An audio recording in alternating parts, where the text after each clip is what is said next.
તો તમામ કેન્દ્ર પર 9ના ટકોરે મતગણતરીની શરૂઆત કરી દેવામાં આવી છે। ચુસ્ત સુરક્ષા બંદોબસ્ત વચ્ચે હવે મતગણતરીની શરૂઆત થઈ ગઈ છે। બપોર સુધી ચિત્ર સ્પષ્ટ થઈ જશે, પરંતુ હવે આપણે રાજકીય વિશ્લેષક આપણી સાથે જોડાઈ ગયા છે, આપણા સ્ટુડિયોમાં છે પ્રશાંતભાઈ ગઢવી।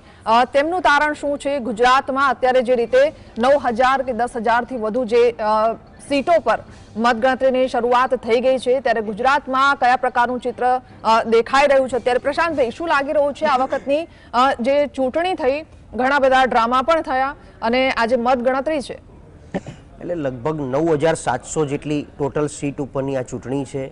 ચૂંટણી નરેન્દ્રભાઈ મોદી 30 તારીખે આવીને ગયા પછી જાહેર થઈ, એટલે ચૂંટણી પંચે એમની જે કંઈ ફરજ નિભાવવાની હતી નિભાવી સાહેબની વિઝિટ પછીની।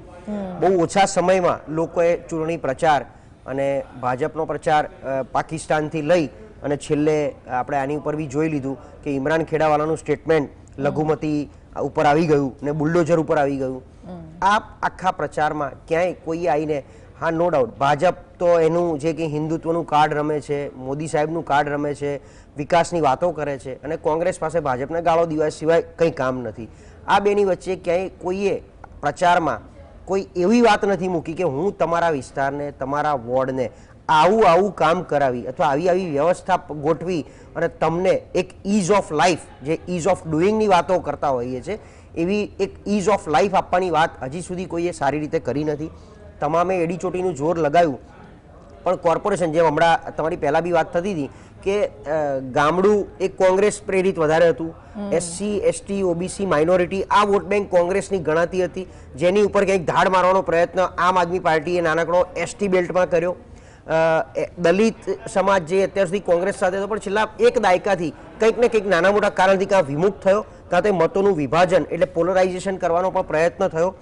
ભાજપ શહેરી વિસ્તારમાં બહુ જ સ્ટ્રોંગ હતું, સ્ટ્રોંગ છે, અને એટલા માટે તમે જુઓ તો છેલ્લા 10 વર્ષમાં ભાજપે અર્બનાઇઝેશનનો કન્સેપ્ટ લઈ આવ્યા, એટલે જે ગામડું હતું એને તાલુકા પંચાયતમાં તાલુકામાં સમાવેશ કર્યો, જે સારું તાલુકો હતો એને ક્યાંક ને ક્યાંક જિલ્લો બનાવવાનો પ્રયત્ન કર્યો, અને જે શહેરોના વોર્ડ એટલે અર્બન મહાનગરપાલિકા, જે નગરપાલિકા હતી એને મહાનગરપાલિકા બનાવી। આપણે ત્યાં પહેલાં 6 જ હતી, પહેલાં 4 હતી, અમદાવાદ, બરોડા, સુરત, રાજકોટ, એમાં 2 એડ કરીને 6 થઈ, 6ની 8 હતી ગઈ વખત સુધી, એ 8ની આ વખતે 17 થઈ ગઈ, અને 17માંથી 2ની ચૂંટણી વહેલા પતી છે, અને અત્યારે 15 મહાનગરપાલિકા, જેમાં ઘણી બધી નવી બની। એટલે અર્બનાઇઝેશનના કન્સેપ્ટમાં જઈ અને શહેરી વિસ્તાર બનાવી અને એ શહેરી મતદારોને ભાજપ તરફ ઝુકાવ લાવવાનો પ્રયત્ન કરે છે। એટલે ભાજપ શું કરે, દર વખતે અમે જોયેલું છે ફિઝિકલી કે કોઈ બી નવું નગરપાલિકા બનાવે એટલે સૌથી પહેલાં ત્યાં એક તળાવ બનાવી દેવાનું, એક તળાવ બ્યુટિફિકેશનનો ભાગ, તળાવને ફરતે સરસ મજાની ફૂટપાથ ને રંગરોગાનને આમ તમે ઝાક જમાડ દેખાય, પછી એક ગાર્ડન સારો બનાવી દેવાનો, પાર્ક બનાવી દેવાનો, એ પાર્ક બને, ગાર્ડન બને એટલે પછી ગાર્ડનને ફરતે વોકવે બનાવી રિવરફ્રન્ટ જેવું કંઈ કરી નાખવાનું, એકાદ 2 બ્રિજ બનાવી નાખવાનું, એટલે ટ્રાફિકની સમસ્યાની વાતો થઈ જાય ત્યાં, પછી નાના મોટા 2 દબાણો ઉપાડી લેવાના બુલડોઝર ફેરવીને, અને 80-10, 90-10 અરે 90-10, 80-20ની ક્ષમતા હતી આવા સ્ટેટમેન્ટો આપવાના। એટલે એમ કે આ બધા મુસ્લિમો વિસ્તારના દબાણ હતા જે અમે બુલડોઝર ફેરવી નાખ્યા। આ એક પ્રકારે અર્બનાઇઝેશન ડેવલપ કરતા કરતા આજે તમે જોઈ શકો છો કે ગુજરાતમાં પહેલાં 26 જિલ્લા હતા, અત્યારે 33 જિલ્લા છે, પહેલાં 249 તાલુકા હતા, જે આજે 275 કરતાં વધી ગયા છે। નગરપાલિકા પહેલાં 168 હતી, જે ઘટી કારણ કે નગરપાલિકાની મહાનગરપાલિકા બની ગઈ। આ રીતે આખું એક વ્યવસ્થાપન ગોઠવવાનો પ્રયત્ન કર્યો છે, જેથી મતદારો બાય ડિફોલ્ટ એમ ના મારે। બીજું પ્રશાંતભાઈ, તળાવ બનાવી દે છે પણ થોડા સમયમાં તળાવમાં પાણી હોતું નથી, બગીચાઓ બનાવી દે છે પણ બગીચાઓ થોડા સમય પછી સુમસાન પાસે છે, અને આ બ્યુટિફિકેશનની વાત તમે સારી કરી, પણ ભાજપ એક વસ્તુમાં એ માર ખાય છે કે બ્રિજ બનાવે છે પણ બ્રિજ ટકતા નથી, રસ્તાઓ પૂરા સારા મળતા નથી, અને આ મુદ્દાઓ ચૂંટણીમાં તો ખોવાઈ જતા હોય છે। એમની પાસે બીજા એવા મુદ્દા છે કે જે આ મુદ્દાઓને ક્યાંક ભૂસી નાખે, જે હમણાં આપણે વાત કરતા હિન્દુત્વ વાળી વાત છે, તમે કીધું તળાવ, પ્રાયોરિટી એ છે કે પહેલા બનાવીને બતાવી દો, ખર્ચો કરો, ખર્ચામાંથી આપણી કટકી કાઢો, એ કટકી થકી પક્ષ ચલાવો, લોકોના ઘર સુધી કંઈક પહોંચાડો અને લોકોને દેખાડી દો કે અમે ગાર્ડન બનાવ્યું, અમે તળાવ બનાવી દીધું, અમે આ કરી નાખ્યું, પછી અને લોકો પણ એને 9 દાડા આપણે કહીએ છીએ ને, એટલે શરૂઆતમાં 2-4 મહિના લોકો એને એન્જોય કરે કે આ જો ભાજપ સરકારે બનાવી નાખ્યું, 6 મહિના પછી ત્યાં કોઈ જોવા જતું નથી, કોઈ સૂંઘવાઈ જતું નથી, પણ એ લોકો બી ભૂલી જતા હોય છે। હવે મૂળ ચૂંટણી કેવી રીતે લડાય, આપણે મુદ્દાની વાત કરીએ છીએ, આપણે મેરિટની વાત કરીએ છીએ, ચૂંટણી આ રીતે લડાતી જ નથી। ચૂંટણી જે પાર્ટીના ઉમેદવાર હોય એ 4 ઉમેદવાર કયા સમાજના છે, એ કયા ગામમાંથી આવે છે, 25% વોટ કમિટેડ છે કોંગ્રેસના. આજે ભલે પરિણામ ગમે તે આવે, કોંગ્રેસ માટે ખરાબ આવે, પણ એના વોટ શેર જોજો 20% 25% હશે. એટલે આટલી ખરાબ પરિસ્થિતિ હોય જ્યાં કોંગ્રેસનો ઉમેદવાર મળવા બી ના ગયો હોય ત્યાં બી કોંગ્રેસને મત મળે છે. એ જ રીતે 35% વોટ શેર ભાજપનો કમિટેડ છે. બાકી જે સ્વિંગ છે કેવી રીતે કે ભાઈ માનો કે નગરપાલિકા, તો ત્યાં લોકો રાઉન્ડ મારીને મિટિંગો કરી, ભારતીય જનતા પાર્ટીનું બૂથ લેવલનું કામ બહુ મોટું છે. એ લોકો ત્યાં જઈ અને ભાઈ સોસાયટી છે તો અમે તમને ક્રિકેટની કીટ આપી દઈશું કે એક સિનિયર સિટીઝનનો એક પાર્ક અંદર બનાવી આપીશું, અથવા તમે આ ખર્ચો કરો, અમે તમને ખર્ચો પ્રોવાઈડ કરી દઈશું. એ રીતે પૈસાથી આ વસ્તુ થતી હોય છે. ગામડાઓમાં તમે જાઓ તો આગલી રાતે અમુક સમાજને ભાઈ દીવો ઉપાડ કે આપણા સમાજનો વ્યક્તિ છે એને જ વોટ આપશું, આની સામે આપણે નથી પડવાનું, ક્યાંક માતાજી ધૂણાવે, ભુવા ધૂણાવે, પેલો તાવો કરે, આ બધું કરીને ક્યાંક રીઝવવાનો પ્રયત્ન કરે. છેલ્લે કંઈ ના હોય તો દારૂની રેલમછેલ તો છે ને છે જ. એટલે આ સરસ મજાના દારૂબંધીના રાજ્યમાં આપણે જોઈ પાણી કરતાં પણ વધારે દારૂ ચૂંટણી ટાણે મળતો હોય છે. અને છેલ્લા અઠવાડિયાની અંદર ચવાણાવાળાનો ઓર્ડર બહુ ચાલ્યો છે ગામડા તાલુકાની અંદર, કે ઘરે ઘરે બધાય પાર્ટી પરથી ચવાણું અને દારૂ પહોંચી ગયું છે. એના આધારે કે ભાઈ મને અમારે ઘણીવાર જોક્સમાં કહેતા હોય છે કે એક દારૂડિયો સવારે વોટ આપવા ગયો અને ઘડીક આમ બેલેટ પેપરની સામે ઉભો રહી ગયો ઈવીએમની, એટલે પાછળવાળાએ કીધું ભાઈ ઉતાવળ કર, કે ઉતાવળ તો કરવી જ, પણ હું ભૂલી ગયો કાલ રાતે મને દારૂ કોણે પાયો હતો, કારણ કે બધા છેલ્લા અઠવાડિયાથી રોજ દારૂ પીવડાવે છે મને, રોજ મને મળતો નથી પણ છેલ્લા અઠવાડિયાથી રોજ મળે છે. એટલે એ રીતે દારૂની રેલમ છેલ ચાલી છે. લોકોએ પુષ્કળ દારૂનો વેપલો બી કરી નાખ્યો છે. બીજું કેવું થાય કે જે માનો કે ભાજપને ખબર છે કે આ બેલ્ટમાંથી અમારા મત નીકળતા નથી, તો એ બેલ્ટના વ્યક્તિઓ મતદારો મત આપવા જઈ શકવા જોઈએ નહીં. એના માટે શું કરવું પડે? તો એ લોકોએ શું કર્યું હોય કે એ જ વિસ્તાર હોય, સપોઝ મુસ્લિમ દલિત વિસ્તાર જે કોંગ્રેસનો બેલ્ટ છે, કે ભાઈ ત્યાં એમના જે 10-15 આગેવાન છે એમને બોલાવી લો, એમને પૈસાથી ફોડો, પૈસા આપીને એમને કહો તારા બધાના મતદારોના તું વોટર આઈડી લઈ લેજે અને આધાર કાર્ડ લઈ લેજે. એ લોકો વોટ આપવા જવા જોઈએ નહીં. પછી એ લોકોને બાહેધરી આપે. માનો કે એમાંથી ઘણા બધા બુટલેકર હોય, દારૂનો ધંધો કરતા હોય, ત્યાં ન્યુસન્સનો જ ધંધો કરતા હોય, પુષ્કળ પોલીસ ફરિયાદ થઈ હોય, પોલીસ આજ સુધી એક્શન ના લીધી હોય કારણ કે એ સરકારના ખોળામાં બેઠો હોય. એટલે એનું કામ છે એને વોટ નહીં આપવાનો, એના લોકોને વોટ આપવા નહીં જવા દેવાનો. એટલે એને કીધું હોય કે ભાઈ તું તારું દારૂનો ધંધો ચાલુ રાખજે, તને કંઈ થશે નહીં, તારા મતદારો મતદાન મથક સુધી પહોંચવા ના જોઈએ. એ લોકો જ્યારે આવે એને કંઈ એની ઉપર એક્શન લેવાય તો ભાઈ તને પોલીસ સ્ટેશનથી અમે આવીને છોડાઈ જઈશું, તારા ધંધાને આંચ નહીં આવવા દઈએ, અને તારે જરૂર પડે અમારા માટે અમારા પ્રકારના આ નિવેદનો આપી દેવાના, એટલે અમારું કામ થઈ જશે. ચૂંટણી આ રીતે લડાય, કોઈ મેરિટ બેરિટથી ચૂંટણી લડાતી નથી. સમાજથી લડાય છે, દારૂથી લડાય છે, મેં કીધું એમ આગલી રાતની આવા ખેલથી લડાય છે. અને મુસ્લિમ સમાજવાળા હિન્દુ મુસ્લિમનું આટલું મોટું આપણે એક યુદ્ધ બનાવી દીધું છે ગુજરાતને અને ભારતને, પણ અંદરના ઘણા બધા મુસ્લિમો ભારતીય જનતા પાર્ટી પાસેથી સારામાં સારા પ્રકારના બધા પૈસા પ્રકારના વહીવટો કરી અને એમના સમાજને પણ ક્યાંય બ્રહ્મા રાખે જ છે. અને એ લોકોએ બી ખાલી બોલવાની જ રાજનીતિ રાખી છે કે સ્ટેજ ઉપરથી ખાલી ભાજપ માટે બેફામ બોલવું, બાકી અંદર ખાને તે ભાજપના છે. આ જ રીતે ચૂંટણી લડાય છે અને આ જ રીતે ભાજપને મત મળે છે. સાચી વાત છે. ચૂંટણીની આગલા દિવસે પૈસાનો ખેલ ને પછી દારૂની રેલમછેલ ને ચવાણાની વહેંચણી ને આ ચવાણા ઉપર એક મને સોશિયલ મીડિયામાં ઘણો વિડીયો વાયરલ થયો હતો કે ભાઈ હવે ચવાણાના આધારે અમે વોટ નહીં આપે, મારા ભાઈને છોકરી મળશે તો અમે વોટ આપીશું. એટલે આ ખેલ પણ જોવા મળ્યો છે. આપણે એક બ્રેક માટે રોકાઈએ, બ્રેક બાદ ચર્ચા ચાલુ રાખીશું.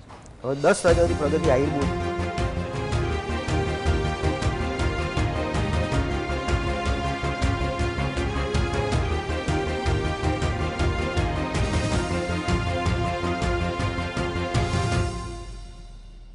તો સ્વરાજના મહાજંગ સાથે હું છું હિના. બ્રેક બાદ આપનું સ્વાગત છે ને અન્ય એક ગેસ્ટ પણ આપણી સાથે જોડાઈ ગયા છે કોંગ્રેસમાંથી પ્રગતિબેન આહિર.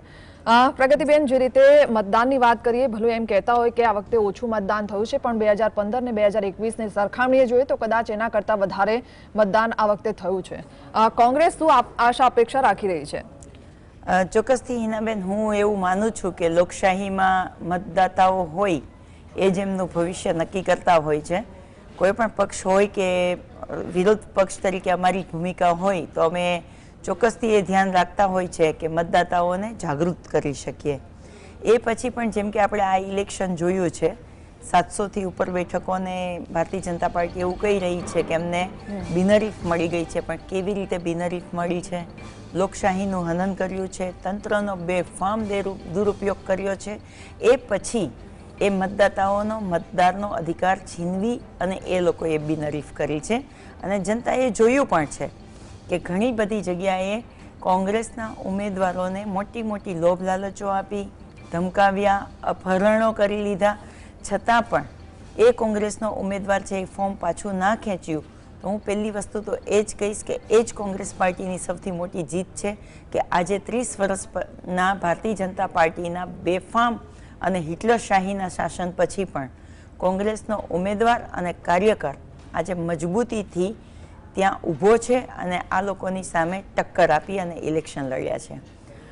રિઝલ્ટ માટે હું ચોક્કસથી એવું માનું છું કે 2021ની સરખામણીમાં કોંગ્રેસનો વોટ શેર વધશે, સાથે સાથે તાલુકા પંચાયત, જિલ્લા પંચાયતમાં સીટો આવશે, મહાનગરપાલિકા અને નગરપાલિકાઓમાં જેમ કે હું રાજકોટની વાત કરું, હું ત્યાં પ્રચાર અર્થે ગયેલી.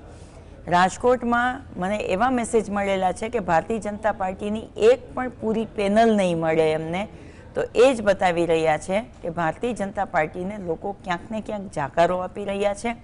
કેમ કે 30 વર્ષના શાસનમાં ભારતીય જનતા પાર્ટીએ જે વાયદાઓ કર્યા હતા, વિકાસના નામના વાયદાઓ કર્યા હતા, એ જ વિકાસ એ લોકોને નડશે. કેમ કે એ લોકોએ વિકાસ કરવાની જગ્યાએ પોતાના ખિસ્સાનો વિકાસ કર્યો, તંત્રનો અવળો મોટો ભ્રષ્ટાચાર થઈ ગયો કે જનતાને એક સામાન્યમાં સામાન્ય કામ કરાવવું હોય, કૂપનમાં નામ કમી કરાવવું હોય ને તો પણ જનતા છે એ ત્રસ્ત બની ગઈ હતી ને એના માટે મોટો ભ્રષ્ટાચાર ત્યાં થતો હતો. તો હું ચોક્કસપણે માનું છું કે જનતાએ આ વખતે નક્કી જ કર્યું હતું કે પરિવર્તન છે એ જરૂરી છે અને કોંગ્રેસ ઉપર ક્યાંક ને ક્યાંક વધારે વિશ્વાસ મૂક્યો છે. એ જોઈ અને હું કહી શકું છું કે આ વખતે કોંગ્રેસ સારું કમબેક કરશે. ગુજરાતમાં આપણે જે રીતે ઇલેક્શનમાં જોયું કે અત્યાર સુધી આપણે ઇલેક્શનમાં ભાજપ અને કોંગ્રેસની ચર્ચા થતી હતી, પણ આ વખતની ચૂંટણીમાં ભાજપ અને આપની ચર્ચાઓ જોવા મળી છે, તો કોંગ્રેસ કેમ શાંત પડી ગઈ છે? હું એવું નથી માનતી હિનાબેન કે ભાજપ અને આપની જ વાતો થતી હોય. કેમ કે જે આમ આદમી પાર્ટીના દિલ્હીના નેતા ગુજરાતમાં આવી અને ભાષણ કરીને ગયા હતા કે એક બેઠક ઉપર અમે આમ આદમી પાર્ટીને ઇલેક્શન લડાવશું, એમને પોતાના પૂરતા ઉમેદવારો પણ ના મળ્યા. અને જે કોંગ્રેસ પાર્ટીનું એવું કહેવાતું હતું કે કોંગ્રેસ પાર્ટી પાસે તો ઉમેદવાર પણ નથી, એ જગ્યાએ કોંગ્રેસ પાર્ટીના અડીખમ અને મજબૂત ઉમેદવારો આજે દરેક સીટો ઉપર લડી રહ્યા છે. જે પરસેપ્શન ભારતીય જનતા પાર્ટી દ્વારા એની પોતાની બી ટીમ માટે બનાવવામાં આવે છે એ આપણે જોવાની જરૂર છે. અને જનતા પણ સમજી ગઈ છે કે જેમ વરસાદ આવે ને દેડકા આવે એમ ઇલેક્શન આવે ત્યારે આમ આદમી પાર્ટી આવે, અને આમ આદમી પાર્ટી આવી અને કોંગ્રેસના વોટનો શેર કેવી રીતે કરી અને ભારતીય જનતા પાર્ટીને કેમ જીતાડવી એ એક મંશા રાખીને આવે છે. આપણે સૌએ જોયું છે કે આમ આદમી પાર્ટીમાંથી જેટલા બી ધારાસભ્યો ગયા છે એ ભારતીય જનતા પાર્ટીમાં જોડાયા છે. કેન્દ્ર લેવલે જોઈએ તો 7 એમપીસ છે એ આમ આદમી પાર્ટીમાંથી સીધા ભારતીય જનતા પાર્ટીમાં જોડાયા છે. અને એ જ લોકો પાછા આમ આદમી ઉપર પણ આક્ષેપો કરતા ગયા છે કે આમ આદમી પાર્ટી હવે માત્ર જનતાની પાર્ટી નથી રહી, પોતાના પૂરતી પાર્ટી બની ગઈ છે, જે પોતાનો સ્વાર્થ જોઈ રહી છે, જનતા સાથે એમને કોઈ લેવા દેવા નથી. તો હું ચોક્કસથી માનું છું કે હવે ગુજરાતની જનતા બહુ હોશિયાર છે, શાણી છે અને સમજે છે કે પોતાનું ભવિષ્ય કઈ તરફ લઈ જવું છે. અને આ લોકશાહીને બચાવવા માટે ગુજરાતની જનતાએ આ વખતે જે મતદાન કર્યું છે, આપણે એ ચોક્કસથી હું એવું માનું છું કે જનતાએ પરિવર્તન માટે મતદાન કર્યું છે. અને અમે જ્યારે ગામડામાં લોકોની વચ્ચે ગયા હતા ત્યારે લોકોની જે વાત હતી કે હવે તો બહુ થાક્યા છે બેન, હવે તો અમારે પરિવર્તન જોઈએ છે, તો એના ઉપરથી હું ચોક્કસથી કહી શકું છું. શું લાગી રહ્યું છે કે ક્યાં ક્યાં તમને પરિવર્તન જોવા મળશે કોંગ્રેસ માટે? હું મોસ્ટલી કહી શકું એમ છું કે ઉત્તર ગુજરાત અને સૌરાષ્ટ્ર કચ્છમાં આ વખતે બહુ મોટા ઉલટફેર આપને દેખાશે. આપ જોઈ શકશો કે તાલુકા પંચાયત અને જિલ્લા પંચાયતમાં મેક્સિમમ સીટો છે કોંગ્રેસ પાર્ટી જીતીને આવશે. અને દરેક મહાનગરોમાં વાત કરું, હું અમદાવાદ હોય, સુરત હોય, રાજકોટ હોય કે ભાવનગર હોય, એવા મહાનગરોમાં ભારતીય જનતા પાર્ટીની એક પણ પેનલ આખી નહીં આવે. ત્યાં કોંગ્રેસની પેનલો બનશે, પણ ભારતીય જનતા પાર્ટી માટે બહુ કાઠું છે. રાજકોટમાં તો જનતાએ એક મોડ જ બનાવી લીધેલો છે કે આજે આપણા ઘર છીનવી રહ્યા છે, કાલ આપણા બંધારણીય હકો છીનવી લેશે. અને એવી એક કોશિશ પણ કરવામાં આવી હતી આ ઇલેક્શનમાં કે ઓબીસી અનામત છે એ સ્થાનિક સ્વરાજ્યની ચૂંટણીમાંથી કાઢી નાખવાનું, એટલા માટે ઓબીસીના હકોને છીનવવાનું જે કામ કર્યું હતું એ જનતાએ જોયું છે. આ ચૂંટણીમાં જ્યારે આ ભારતીય જનતા પાર્ટીને હાઈકોર્ટની ફટકાર પડી કે ભાઈ તમે આવી રીતે ઓબીસી અનામત ના કાઢી શકો, પણ એટલા માટે જ્યારે ચૂંટણી મોડી આવી છે અને જનતાએ જોયું છે, એટલે જનતા આ વખતે એમના જે બંધારણીય હકો છે, એમના પોતાના સ્વાભિમાનની વાત છે, એના માટે થઈને મતદાન કર્યું છે અને એ પરિવર્તન માટેનું મતદાન છે એવું હું માનું છું. બિલકુલ. પ્રશાંતભાઈ, આટલા વર્ષોમાં સ્થાનિક સ્વરાજ્યની ચૂંટણીની આપણે જોઈએ ને તો શાંતિપૂર્ણ માહોલમાં જોવા મળી છે. આ વર્ષે ભાજપ અને આપમાં જે પડાપડી જોવા મળી, જે હાઈ વોલ્ટેજ ડ્રામા જોવા મળ્યો, આ હાઈ વોલ્ટેજ ડ્રામા શું ગ્રાઉન્ડ લેવલે સાચો હતો કે પછી લોકોને દેખાડવા માટે હતો? એમાં એવું છે કે ભાજપને એક જનૂન ચડ્યું હતું કે મેક્સિમમ સીટો બિનહરીફ કરી કે અમે લોકોને દેખાડી દઈએ, લોકોને, જનતાને, કે બીજો કોઈ પક્ષ અહીંયા સક્રિય નથી, કાર્યરત નથી. જે છે ભાજપ છે, ઉમેદવારો પણ ભાજપના હોય છે, જીતેલા નેતા પણ ભાજપના હોય છે, એટલે મૂળ ટૂંકમાં નામ શેષ બધી પાર્ટીઓને કરવું છે એ ભાજપને જનૂન ચડ્યું છે. આમ આદમી પાર્ટીને લઈને ઘણા સમયથી શંકા, કુશંકા, આશંકા વ્યક્ત કરાઈ રહી છે કે ભાઈ એ લોકો ભાજપની બી ટીમ તરીકે કામ કરે છે. હવે કદાચ આમ આદમી પાર્ટી એક ચોક્કસ રાજકીય પાર્ટી તરીકે પ્રસ્થાપિત થઈ અને આખા દેશવ્યાપી અને જે કે એનો ફેલાવો કરવો હોય, પણ જ્યારે જેણે જે કામ કર્યા છે એ કામ કંઈક ને કંઈક ઇનડાયરેક્ટલી ભારતીય જનતા પાર્ટીને બેનિફિટ થતો દેખાયો છે અને કોંગ્રેસને નુકસાન કર્યું છે.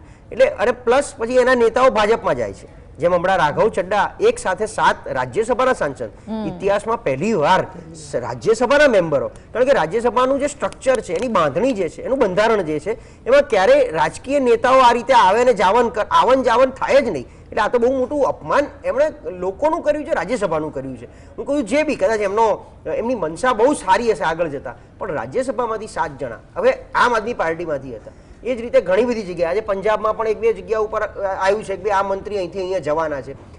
ગુજરાતની આપણે વાત કરીએ તો 12% વોટ શેર લઈ અને નેશનલ પાર્ટી બની ગઈ, પણ નેશનલ પાર્ટી બન્યા પછી ગુજરાતની અંદર ચૂંટણી પછી તમે આટલા વર્ષ ક્યાં શું દેખાણા આમ જોવા જાવ તો. એટલે જે પડાપડી હતી, અને હવે કેવું છે એક વસ્તુ સ્પષ્ટ થઈ ગઈ છે કે ભારતીય જનતા પાર્ટીમાં ડાયરેક્ટ તમે જાઓ, આજે હું તમે ડાયરેક્ટ જઈએ તો આપણને કંઈ પદ ના મળે, કશું ના મળે, પણ વાયા કોંગ્રેસ, વાયા આપ તમે જાઓ તો ત્યાં ચોક્કસ તમને એક સ્થાન મળે છે. જેમ હમણાં રાજુભાઈ કરપડા, એમણે આપણી ચેનલ ઉપર મારી જોડે અસંખ્ય ડિબેટો કરેલી છે આમ આદમી પાર્ટીમાંથી, અને સરકાર માટે કંઈ જ બાકી નથી રાખ્યું બોલવાનું. ડિબેટ હોય, સભા હોય, એમની રેલી હોય, નો ડાઉટ કિસાન એક આગેવાન તરીકે એમણે કામ કર્યા હશે, એ પાર્ટીની વિચારધારાને લઈને કામ કર્યા હશે. હવે મૂળી સીટ ઉપરથી જિલ્લા પંચાયત લડી રહ્યા છે, કદાચ જીતી પણ જશે, ભલું પૂછ્યું એમને પ્રમુખ પણ બનાવી દે જિલ્લા પંચાયતના. એટલે એનો મતલબ શું થયો કે ભારતીય જનતા પાર્ટી પણ આવા બહાર તૈયાર થયેલા ટ્રેન્ડ ઉમેદવારો, ટ્રેન્ડ રાજકારણીઓને એમનામાં ક્યાંક ને ક્યાંક સારી રીતે લઈ રહે છે. એટલે પડાપડી આની છે, અને હવે આ લોકો બી શીખી ગયા છે કે ડાયરેક્ટ જઈશું તો મેળ નહીં પડે, એના કરતાં વાયા જઈએ, ત્યાં 1-2 વાર લડાયક મુદ્દા આપીએ, લોકોની વિરુદ્ધ બોલીએ, એટલે ભાજપ પણ આપણને સ્વીકારી રહેશે. એટલે પડાપડી જે હતી આની હતી. બીજી પડાપડી એવી હતી કે ભાજપ દરેક ઉમેદવારને એક મેનુ કાર્ડ નક્કી કર્યું હતું. કોર્પોરેશનનો ઉમેદવાર હોય તો 5 લાખ, 7 લાખ, 10 લાખ, 15 લાખ, નગરપાલિકા હોય તો એ રીતે 5 લાખ રૂપિયા, તાલુકા પંચાયત તો આટલા રૂપિયા, એક મેનુ હતું. એ મેનુ બધા ઉમેદવારને એમણે ફોન કરીને આપ્યું હતું. આપણે જેમ ઓર્ડર આપીએ ટેલિફોનિક કે આ તમારા મેનુમાં છે, એમ ભાજપના કોઈ બી જે લોકો ધાક ધમકી અથવા તો સારી રીતે પણ, એવું જરૂરી નથી કે ધાક ધમકી આપ્યા પછી જ લોકો બેઠા છે, લોકો એમનામ બેસી ગયા છે. મેનુ આપ્યું છે કે ભાઈ તું તાલુકા પંચાયત ઓકે 5 લાખ રૂપિયા જોઈએ છે, અમે એક રાખ્યા છે વચ્ચે, ત્યાં તમે તમારા ઘેરથી નીકળશો, સામેની ગલીમાં હિનાબેનનું ઘર આવશે, ત્યાંથી 5 લાખ કલેક્ટ કરી લો અને ત્યાંથી સીધા ફોર્મ પાછું ખેંચવા આવી જજો મામલતદાર ઓફિસ કે ફલાણી ઓફિસ. આ એક મેનુ કાર્ડ હતું એમનું. એ પ્રમાણે પડાપડી હતી કે ટિકિટ લઈ લો. બીજું આમ આદમી પાર્ટી ખુલ્લું ખેતર હતું, જેને જેટલી ટિકિટ જોઈએ બધી, કારણ કે એમની પાસે ઉમેદવાર નહોતા. 5000 કરતા ઓછા ઉમેદવારો લડાયા છે. એટલે ત્યાં જઈને ઊભું જ રહેવાનું પ્રતિષ્ઠિત વ્યક્તિ હતો કે ભાઈ હું ભણેલો છું, યુવાન છું, આ વિસ્તારમાંથી આવું છું, અહીંયા કરું છું, મને મેન્ડેટ આપો. અને એમણે મેન્ડેટ આપવા બેઠા હતા. કારણ કે આમ આદમી પાર્ટીને પાછું જેમ ભાજપને બતાવી દેવું હતું બિનહરીફ, એમ એમને બતાવી દેવું હતું કે અમારી પાસે ઉમેદવારો બહુ જ છે, અમારી પાસે ડોક્ટરો છે, વકીલો છે, સીએ છે, ટીચર છે, આવા છે, તે એ બતાવી દેવું હતું. એટલે એમણે પણ જોઈએ એટલાને મેન્ડેટો આપી ઉમેદવાર બનાવ્યા. ભારતીય જનતા પાર્ટીએ મેનુ કાર્ડ પ્રમાણે ઉમેદવારોને ખરીદી પણ લીધા છે. પડાપડી આની હતી. કોંગ્રેસમાં પણ સેમ હાલત હતી કે ભાઈ એકવાર ટિકિટ લઈ આવો.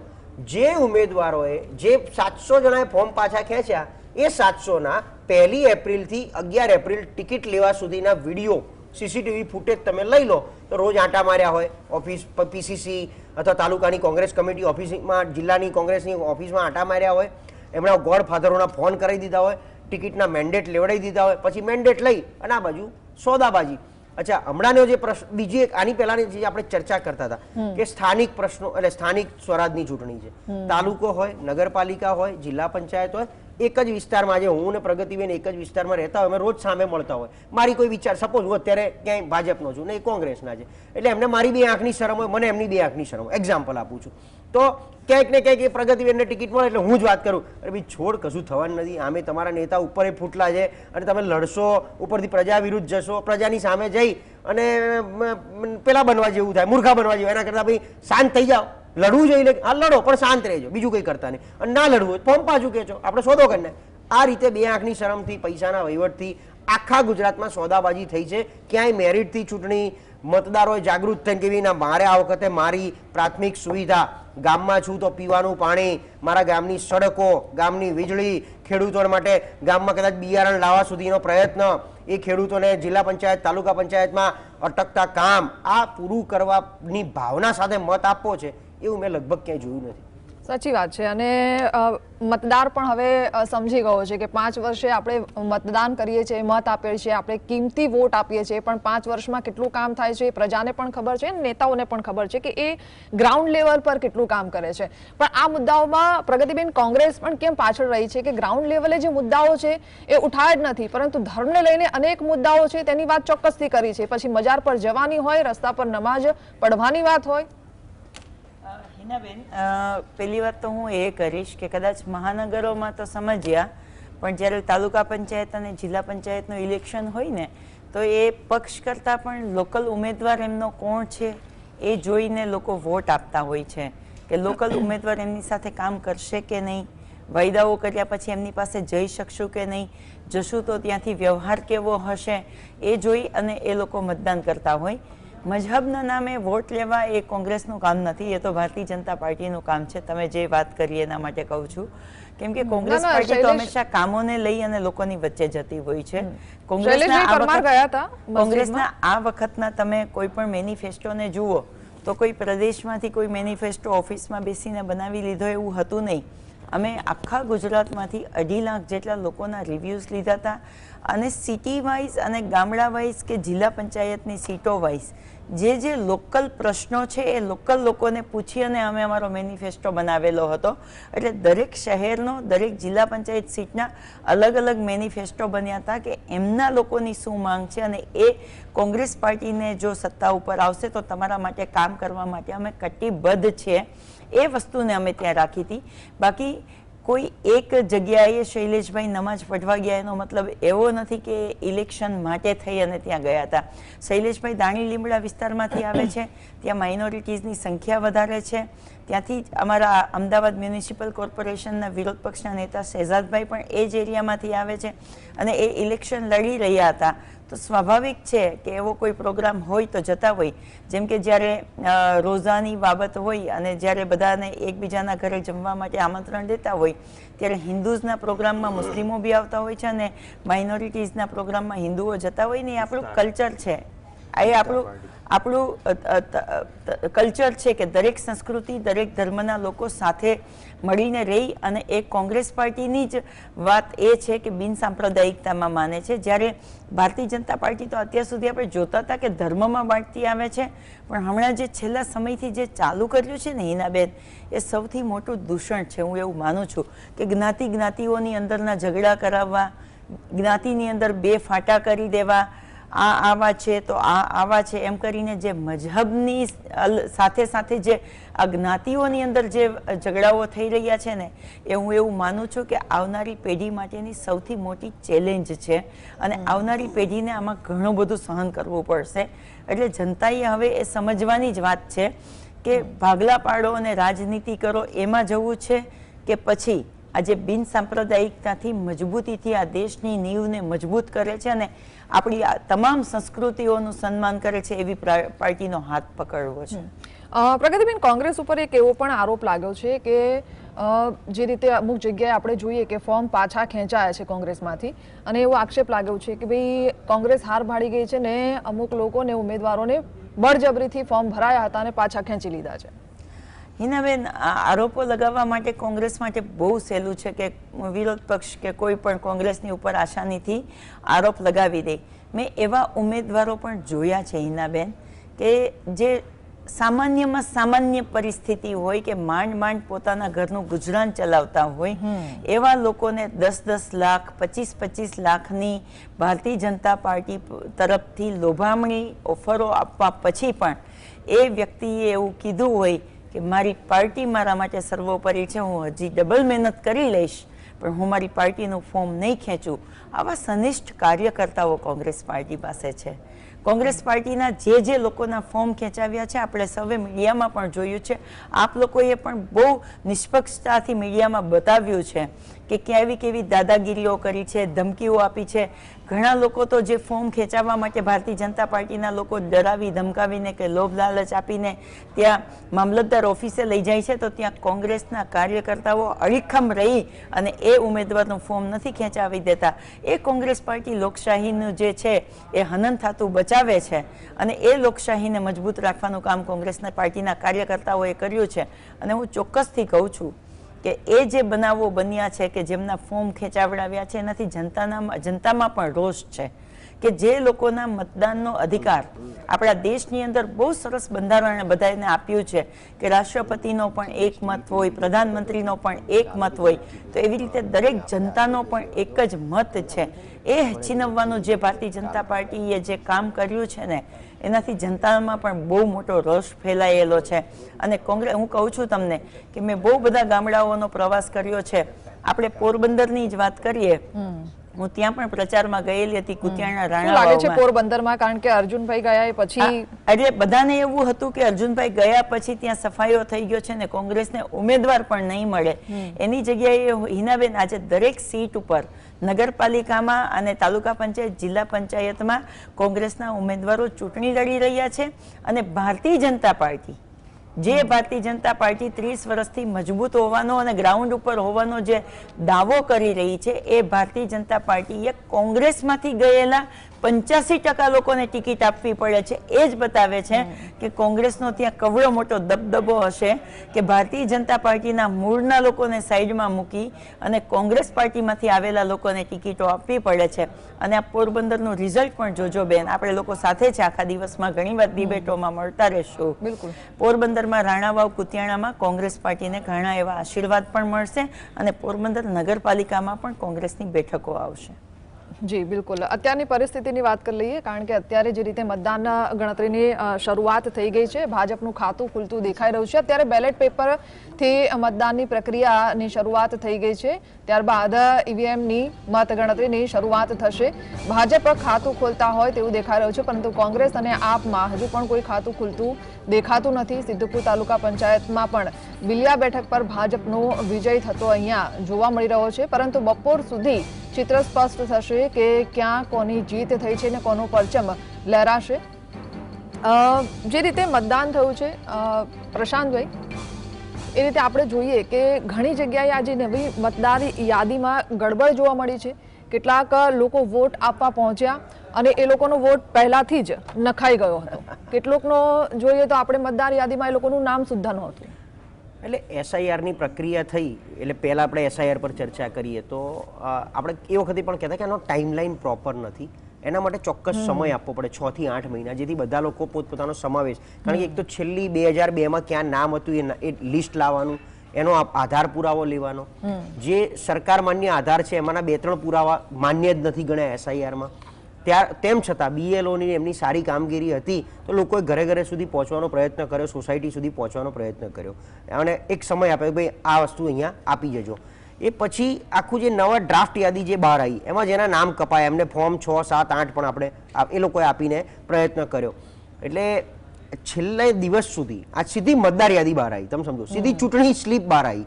એટલે ઘણાને એવું થયું સ્લીપ મળી હોય અને ત્યાં ગયા ત્યારે ખબર પડે કે અહીંયા નામ જ નથી, કારણ કે સ્લીપ કોની આવી છે? ભાજપની આવી, ચૂંટણી કમિશનની નથી આવી. એટલે ભાજપે શું કર્યું હતું, જેને ફોર્મ ભર્યા એ બધો ડેટા એમની પાસે હતો, એ ડેટાના આધારે એમણે સ્લીપો બનાવી. હવે મને માનો કે મારી સ્લીપ મળી તો ભાજપ પાસે મારો ડેટા હતો એટલે મને સ્લીપ મળી ગઈ, સ્લીપમાં મારું બૂથ લખ્યું છે, પછી એ બૂથ વેરીફાઈ નથી થયું ઇન્ટરનલી, હું બૂથ ઉપર ગયો કે મારું નામ તો છે જ નહીં મતદાર યાદીમાં, એટલે ત્યાં જ ઘણા આવા પણ કિસ્સા સામે આવ્યા છે.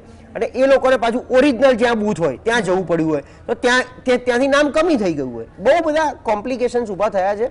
અને હજી એકવાર મને લાગે છે રીશફલ કરવું પડશે શુદ્ધિકરણની રીતે, અથવા તો બીજી કોઈ રીતે હવે સાચું કામ ચાલુ થશે, જેથી 2027 વિધાનસભા પહેલા આ સ્ટ્રીમલાઇન થઈ શકે. રહ્યો સવાલ બોગસ વોટિંગ, આજકાલનું નથી, એ આદિ અનાદિકાળથી ચાલતું આવે છે કે બધા જેની સત્તા હોય એણે આ કરેલું છે. અને અત્યારથી પુષ્કળ પહેલા બૂથ કેપ્ચરિંગ થતા આખા. હવે ઈવીએમની એક મર્યાદા છે, વત્તા આ શું છે, નાની નાની જગ્યા બૂથ હોય, એક બૂથમાં 1000 વોટ એવરેજ હોય, 800 થી 1000 વોટ હોય, એટલે એમાં લગભગ 15-20 જેટલા બોગસ વોટિંગ, જ્યાં અંદર બેઠેલા એજન્ટ કે ભાઈ ઇલેક્શન કમિશનમાંથી આવેલો સ્ટાફ, એ લોકો, અને એમને બી ખબર હોય કે ભાઈ અહીંયા કોઈ છે જ નહીં અત્યારે, અને કોંગ્રેસ આવ્યું નથી અંદર, કોંગ્રેસ પાસે બૂથના એજન્ટો પણ નહોતા અંદર બેસવાવાળા, એ બધી જગ્યાએ.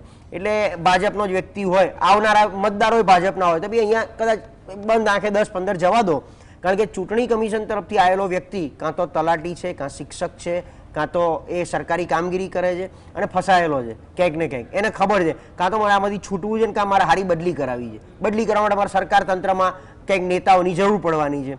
અને અત્યારે શું છે, ભાજપનો પરચમ એવો છે કે બધી રીતે સરકારી કર્મચારીઓને સાચવી લે છે. તમે જો પહેલા બેલેટ પેપરો ખુલતા તે સરકાર વિરોધમાં ખુલતા, અને હવે છેલ્લા 1 દશકથી આખું માળખું બદલાઈ ગયું કે બેલેટ પેપર જે ખુલે છે એ ક્યાંક ને ક્યાંક સત્તાધારી પક્ષના ફેવરમાં જાય છે.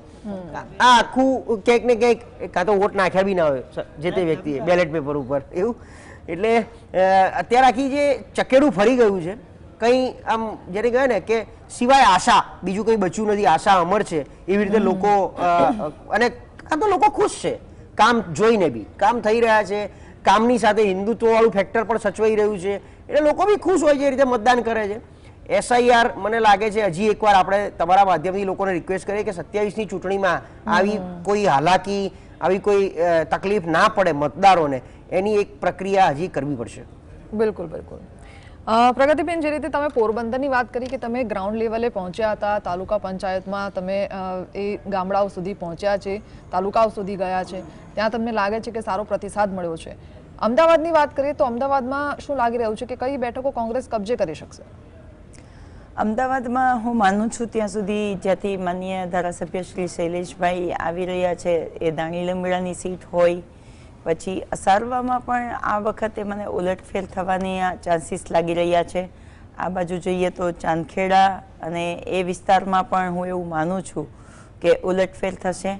બોળકદેવની પેનલો તૂટશે, વેજલબેરની પેનલો તૂટશે. લાસ્ટ ટાઈમ જે AIIMએ જે નુકસાન કર્યું હતું અમારા માનનીય ધારાસભ્ય શ્રી ઇમરાનભાઈ ખેડાવાલાના વિસ્તારમાં, ખડિયામાં, એમાં હું એવું માનું છું કે ભારતીય જનતા પાર્ટીનો રોષ ભારતીય જનતા પાર્ટીના નેતાઓમાં પણ ત્યાં દેખાયો હતો કે એ જે નિયમો લાવ્યા હતા કે 60 વર્ષથી ઉપરનાને ટિકિટ ના આપવી, 3 વારથી લડેલા હોય કે જેમના પરિવારમાંથી કોઈ ઇલેક્શન લડેલા હોય એમને ન આપવો, તો ભારતીય જનતા પાર્ટીનો જે અંદરખાને રોષ હતો એ પણ ચોક્કસથી ત્યાં જોવા મળશે. એટલે હું એવું માની રહી છું કે અમદાવાદમાં જે મહાનગરોમાં ભારતીય જનતા પાર્ટી જેના નામ ઉપર કાયમી ઉછળતી હોય છે, એ મહાનગરોમાં આ વખતે ભારતીય જનતા પાર્ટીને ઘણું બધું સામે જોવું પડશે. અને બીજી તરફ જોઈએ ને હિનાબેન, તો ભારતીય જનતા પાર્ટી અબજો રૂપિયાનો ખર્ચ કરે છે ઇલેક્શન લડવા માટે. નાનામાં નાના એક તાલુકા પંચાયતના ઇલેક્શનમાં પણ ભલે એનું બજેટ આપણને 25,000 આપ્યું હોય ચૂંટણી પંચ દ્વારા, પણ એ 25-25 લાખ સુધીની વાપરવાની એ લોકોની તૈયારીની સાથે એ ઇલેક્શન લડવા જાય છે. ચૂંટણી પંચ પણ આટલા બધા લાખો રૂપિયા ખર્ચ્યા પછી પણ જે પૂરેપૂરું મતદાન ના કરાવી શકીએ ને, એ હું એવું માનું છું કે લોકશાહી માટે ખતરો છે. અને એ જ બતાવી રહ્યું છે કે લોકોની સરકાર પ્રત્યેની નિરસતા છે. એમનાથી એમના લોકો અને સરકાર વચ્ચેનું અંતરે ઘટ્યું છે અને વિશ્વાસ એ ઘટી ગયો છે ને, એ જ બતાવી રહ્યું છે. બાકી જો સારો એવો વિકાસ થયો હોય, હમણાં પ્રશાંતભાઈ કહેતા હતા કે કદાચ લોકો ખુશ હોય તો બેફામ મતદાન થતું હોય, લોકો ત્યાં જઈ અને બટન તૂટી જાય એટલું બધું ત્યાં મતદાન થતું હોય, પણ લોકો ખુશ નથી. આજે ખેડૂતોની હાલત જોઈએ તો, જે હું સૌરાષ્ટ્રમાં, હિનાબેન, હું વારંવાર સૌરાષ્ટ્રમાં એટલા માટે જાઉં છું કે હું ત્યાં લગભગ ગામડાઓમાં પ્રચાર માટે ગઈ છું. ત્યાં ઘઉંના 400 રૂપિયા આપે છે, જે બિયારણ લેવા ગયા ત્યારે 1000 રૂપિયા હતા બિયારણના. એ પછી ત્યાં મજૂરીનો ખર્ચ ગણો, એ પાણી પાવાનો ખર્ચ ગણો, એ બધું ગણો ને તો એ ખેડૂતોના બે છેડા ભેગા જ નથી થતા. ખેડૂત ખુશ નથી, મહિલાઓ સુરક્ષિત નથી, યુવાનો પાસે નોકરી નથી, અને કઈ રીતે આપણે એમ કહી શકીએ રોડ રસ્તાઓ સારા નથી. એક ગામમાંથી બીજા ગામમાં પહોંચીએ ત્યાં આપણે સારી ગાડી લઈને જતા હોય તો પણ આપણી કમર તૂટી જાય. તો જે ત્યાંના લોકલ લોકો રેગ્યુલર 2 વ્હીલર લઈને પણ નીકળે છે કે સામાન્ય ગાડી લઈને નીકળતા હશે, એ લોકોની રોજે રોજની પરિસ્થિતિ કેવી હશે? અને તમે જોયું પણ છે હિનાબેન કે ભારતીય જનતા પાર્ટીના નેતાઓ સ્ટેજ ઉપરથી ભાષણોમાં પણ ધમકી આપે છે કે જ્યાં કોંગ્રેસનો કોઈ વ્યક્તિ ચૂંટાઈને આવશે ત્યાંથી ગ્રાન્ટ નહીં ફાળવીએ. તો લોકોમાં આ બાબતનો પણ રોષ છે કે ભાઈ તું ગ્રાન્ટ તારા ઘરમાંથી નથી આપતો, અમારા પૈસા છે, અમે જે ટેક્સ ભરીએ છીએ એના પૈસા છે, એમાંથી ગ્રાન્ટ પાસ થઈને આવે છે. એટલે જે ભારતીય જનતા પાર્ટીના વાણી વિલાસ છે કે જેની ડરાવવા ધમકાવવાની જે નીતિ છે એના ઉપરથી લોકોને એવું લાગ્યું છે કે આ 30 વર્ષના શાસનમાં આ લોકો તો હિટલરશાહી લાવી રહ્યા છે. તો એક પરિવર્તન જરૂરી છે અને લોકશાહી બચાવવી જરૂરી છે. તો એ હું માનું છું કે ક્યાંક ને ક્યાંક એ જોવા મળશે આપણને ગુજરાત. સાચી વાત છે, કારણ કે ગ્રાઉન્ડ લેવલે હજુ પણ આપણે જોઈએ તો ઘણી જગ્યાએ વિકાસ પહોંચ્યો નથી. છોટાઉદેપુર હોય કે પછી અન્ય કોઈ અંતરિયાળ ગામડાઓ હોય જ્યાં હજુ પાણી પહોંચ્યું નથી, નળ નખાઈ ગયા છે પણ પાણી એમાં આવતું નથી. પછી આરોગ્યને લઈને પણ હોય તો આરોગ્યને લઈને પણ ઘણી બધી સુવિધા હજુ પણ વિકસાવવાની જરૂર છે. એટલે વિકાસ હજુ પણ ક્યાંક અધૂરો હોય એવું ગ્રાઉન્ડ લેવલે ચોક્કસ કહી શકે. પ્રશાંતભાઈનો આભાર અને આપનો પણ આભાર અમારી સાથે આ ચર્ચામાં જોડાવા બદલ. તો આ સાથે રોકાઈશું બ્રેક માટે.